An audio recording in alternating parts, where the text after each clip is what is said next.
Bienvenidos a la clase 3 del módulo 1, Diseño centrado en el usuario. ¿Qué onda con este término? Estamos hablando de la experiencia y muchas veces nosotros pensamos en la experiencia como esa totalidad que yo como negocio quiero ofrecer. Pero ojo, cuando hablamos del yo como negocio, estamos poniendo mi perspectiva de negocio antes de lo que realmente es necesario para el usuario. Por eso este término de diseño centrado en el usuario. Pero a ver, primero aclaremos algo. ¿Por qué debería implementar experiencia de usuario en mi proyecto? Para entender esta pregunta, me gustaría dar algunos pasos hacia atrás en la historia y ponerles una analogía. Esta película, Indiana Jones y la Última Cruzada, nos habla de esa expedición que recorren Indiana Jones y su papá para encontrar el Santo Grial, esta reliquia mágica y deseada a lo largo de muchísimos años, quizás de toda la era cristiana, para ofrecer el camino hacia la vida eterna. El Santo Grial nos habla de esta copa que en teoría contiene la sangre de Cristo y que al beberla pues obtendremos la vida eterna. Entonces, Indiana Jones recorre todo este camino, una serie de aventuras, batallas, etcétera, para poder llegar por fin a la última prueba, que es decidir cuál de todas las copas que hay sobre una mesa es la que contiene la sangre de Cristo. Indiana Jones empieza a ver todas las copas y se encuentra con algunas que están muy ornamentadas. Hay de oro, de plata, con diamantes, de cristales, muy grandes, muy pequeñas. Bueno, hay muchísimas copas. Sin embargo, hay una que le llama la atención por entre todas esas. Y es una copa muy sencilla, muy chiquita, muy simple. Y dice, Jesús era carpintero, era pobre. No iba a tener las copas más ornamentadas y más maravillosas y elegantes. Iba a tener una copa simple.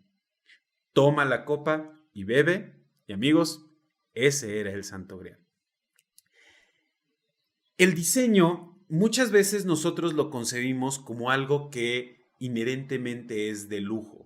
Hablamos de ropa de diseñador, muebles de diseñador, objetos de diseñador y toda esa terminología que nos habla al respecto de solamente las personas con más recursos, los ricos, van a poder tener acceso a este tipo de objetos que son de diseño. Sin embargo, el diseño va mucho más allá que eso. La funcionalidad es una característica que aquellas personas que no poseemos de grandes recursos para poder adquirir cosas lujosas, pues tengamos acercamiento y podamos obtenerlas. Son cosas que cumplen con la función. Si nos vamos al pasado, la funcionalidad, y todavía hoy en día, pero para este ejemplo en particular me gustaría irme muchos años atrás, la funcionalidad es esa característica y esa cualidad que deberían tener los objetos que las personas realmente pobres pues podían adquirir. Son objetos de uso cotidiano, en tanto que aquello que es ornamental, aquello que es, pues, luce diferente y se ve muy bonito y llama mucho la atención, pues era una característica de los objetos que poseía la nobleza, que poseían la realeza, los duques y todas esas personas que vivían en la opulencia. Y cuando eso sucede, la revolución industrial les abre los ojos y les permite ver algo que no habían entendido del todo. La aceleración en los procesos de producción demostró que había necesidades que no podían ser resueltos basados únicamente en lo ornamental. Quiero ponerles este ejemplo. Del lado izquierdo estamos viendo una tetera hermosa, seguramente de un material súper exótico y caro, con una serie de ornamentos que hacen que, pues francamente, se vea muy bonita. Por el otro lado, vemos una tetera sencilla, común y corriente. ¿Qué es lo que pasa? Cuando llega la revolución industrial y empieza a suceder esta aceleración en los procesos de producción, se empiezan a descubrir diferentes materiales, se hace más fácil que haya y se pueda producir más cosas en serie y por ende el costo pues se reduce y se vuelve más accesible para la gente común el poder poseer ciertas cosas. ¿Qué es lo que pasaba? Que dijeron, bueno, pues hagamos las cosas como la nobleza los tiene, hagamos las cosas bonitas, ornamentales, preciosas. A diferencia de la nobleza que pues ellos pueden tener 50,000 teteras y no pasa absolutamente nada, la gente de escasos recursos pues solamente podía tener una. Y decían, bueno, pues vamos a comprar esta tetera porque es la más bonita, porque es la que tienen los nobles, porque es la que va a hacer que mi casa se vea bonita. Sin embargo, ¿qué pasaba? Que era disfuncional. No se pueden dar el lujo de tener, por más que puedan pagarlo, de tener una tetera que simplemente sea un adorno. Necesitan tener una tetera que sea funcional, que les funcione de acuerdo a sus necesidades, a sus posibilidades y que no sea más un estorbo y un gasto innecesario. Por más que puedan tenerlo ya a la mano y por más que sea más accesible, pues la funcionalidad le va a ganar a la ornamentación. ¿Por qué es importante la experiencia de usuario? Pues justamente por eso, porque enfocarnos en la experiencia de usuario nos permite que aquello que estemos construyendo esté centrado exclusivamente en las necesidades que tiene ese usuario. Esto, por lógica, aumenta las posibilidades de éxito que va a tener un proyecto cuando finalmente llega al mercado. Entre otras cosas, porque no apuesta solamente por la fe de los usuarios al llevar un producto solo porque es de marca, que es una apuesta importante y que es algo que hemos visto a través de todos los años y más recientemente, que muchos usuarios prefieren comprar algo solo por la marca, solo por lo que representa.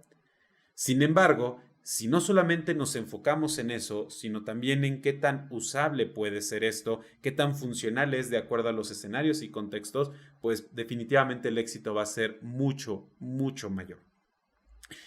Y nos lleva a evoluciones y a entender y a proponer ideas que pues revolucionen la forma de hacer algo tan simple como una taza de té. El diseño de experiencia de usuario es un proceso que comienza con los datos del usuario. Crea artefactos de diseño que abordan las necesidades reales y no imaginarias o no aquellas que podemos suponer de nuestros usuarios. Y luego, no obstante, con basarnos en argumentos y en situaciones reales, también lo validamos. También validamos estos artefactos con nuestros usuarios. El diseño centrado en el usuario aprovecha la experiencia colectiva y establece un lenguaje compartido y un compromiso entre todo el equipo que está involucrado en el diseño y elaboración de un producto. El diseño centrado en el usuario también fomenta la innovación al explorar múltiples vías, para el mismo problema. El diseñar con el usuario al centro nos ofrece una gama muy amplia de posibilidades para que el producto o servicio o aquello que nosotros estamos creando llegue a quien tenga que llegar y no solamente llegue, le sea funcional. Ustedes podrán encontrar múltiples metodologías para poder llevar a cabo esto, pero realmente podemos nosotros centrarnos en esto que vemos aquí. Entender el contexto de uso, especificar los requerimientos del usuario, diseñar soluciones y evaluar las soluciones contra los requerimientos. Generalmente cada iteración del enfoque del diseño centrado en el usuario implica estas 4 fases. Primero, como diseñadores que trabajamos en un equipo, intentamos comprender el contexto en el que los usuarios pueden utilizar un sistema. Por eso entendemos el contexto de uso. Luego, identificamos y especificamos los requisitos que tienen los usuarios. Ya que entendimos ese contexto, ya que entendimos de qué forma los usuarios necesitan esto que yo le voy a proporcionar, ahora lo que sigue es aterrizar ese conocimiento y trasladarlo en requerimientos específicos. Mi producto tiene que ser así y así y así. Punto. Finalmente, o mejor dicho, a continuación, tenemos una fase de diseño en la que el equipo desarrolla soluciones. ¿Con base en qué? Con base en esos requerimientos, con base en ese conocimiento que adquirimos a partir de entender el contexto de uso. Esas propuestas que nosotros realicemos las podemos materializar de diferentes maneras. Más adelante platicaremos justo sobre ese proceso de materialización. Una vez que ya tenemos materializado todo esto, vamos a continuar con evaluar los resultados de poner a prueba esa solución y compararla con los requisitos que teníamos en un principio. ¿Cumple con esos requisitos? No solo cumple, el usuario los entiende, los puede utilizar, puede responder la necesidad que tenía. Más específicamente, esto nos permite ver qué tan cerca está en un nivel en el que coincidimos este objeto con el contexto específico de los usuarios y satisfacemos todas sus necesidades relevantes. A partir de este punto, nosotros como equipo realizamos más iteraciones de estas 4 fases y podemos continuar y continuar y continuar hasta que el resultado de la evaluación sea satisfactorio. Una de las grandes ventajas que ofrece este tipo de metodologías es que no son lineales. No necesariamente tenemos que ir hacia adelante y sin mirar atrás.